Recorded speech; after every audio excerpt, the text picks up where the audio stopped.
Hi, Professor Harmeyer. I'm Matt Etter. This is my wife, Natalie, because I didn't do this at work. You've received my emails. You know the weekend my family's having. So we're going to get this done right quick. So, I'll be playing the part of SPED teacher and the Gen Ed teacher. I will be playing the part of the parent and the par. Okay, so, I'm just going to read through this. Sorry, there you go. Hello, everyone. Thank you for choosing to meet today. Let's start with present levels of performance for Jimmy. First, his progress report for this past quarter stated that in this reporting, Jimmy had a total of 4 physically aggressive behaviors with a peer. Jimmy currently has a compliance rate of 56% for the 13 days of school that he has attended in this reporting period. And beyond that, he has completed 67% of his schoolwork in the days that he has attended. His present levels... There's a typo. His present levels show that through assessments on IXL.com, he is currently reading at a 5th grade level. He is completing math at an almost 6th grade level, and the rest of his English language arts work, grammar, writing, etc., place him in the upper 3rd to 4th grade level. How often are we administering these assessments?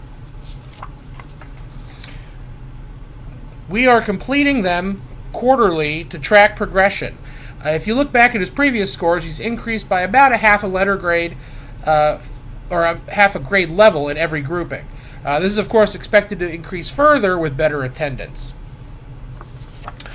We are also looking to add some remedial English language arts work to assess with increasing these grade level assessments, but as long as we approve that goal in today's conference. Parent, do you have any questions so far? Or if not, let's move on to parent concerns. Parent shakes head. Okay. When we spoke earlier this week, you expressed that you would like to see Jimmy be more successful in school and be able to rejoin extracurricular team activities in his homeschool environment. Would you like to add any other concerns at this time? I'm having a difficult time getting him up in the mornings on the bus. I don't have a vehicle, and if he misses the bus, he misses school that day, and I know it's unacceptable. But I know that there's nothing that can be done in the school day to help with this. He has a lot of anxiety, and it's hard for him to fall asleep at night. Well, I know he doesn't receive any mental health services through our agency here at school. We could refer him to help him manage his anxiety more independently, which might cause better sleep habits at home, if you're open to the referral process. Yes, I suppose it's about time. When he was younger, I always felt his teachers were trying to just get him on pills and zone him out, but now I see he is not managing well on his own. I can make sure you have the referral form today to begin filling out and just send it in with him when you have completed it. Anything else? No, thank you very much. Okay, then let's talk about our goals for the next grading period. Now, parent, as we discussed earlier this week, in order for Jimmy to return to his homeschool environment, he has to show a minimum of 6 weeks with 80% compliance and 80% work completion with no acts of elopement, physical aggression, or property destruction here at the Rise Learning Center.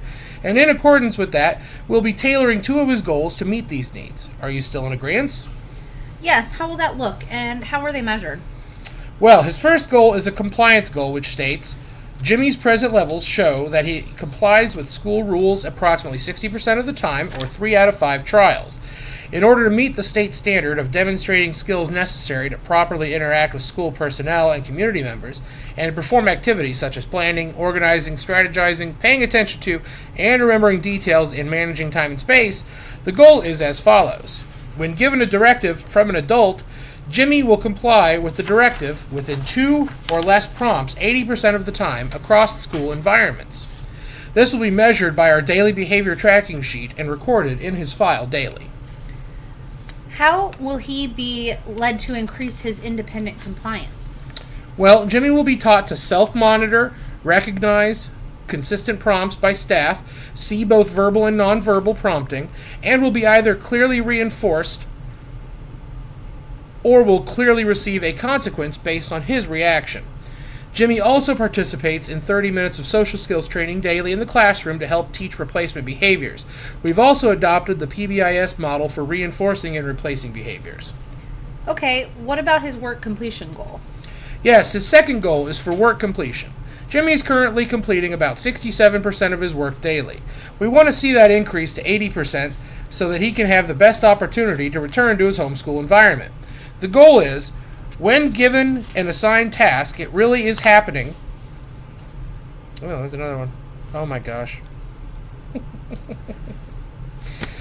The goal is, Jimmy will independently complete an assignment, task, and ask for assistance if needed with 80% of accuracy in 5 out of 5 consecutive trials, in a small group setting, as measured by teacher-charted observations. This will, of course, coincide with the Indiana standards mentioned in the previous goal. So let's move on to services and other provisions. So Jimmy will receive special education services once per day for 390 minutes as he's attending a 53 or separate day facility school. Once intensive behaviors are replaced, Jimmy will be able to transition back to his homeschool environment.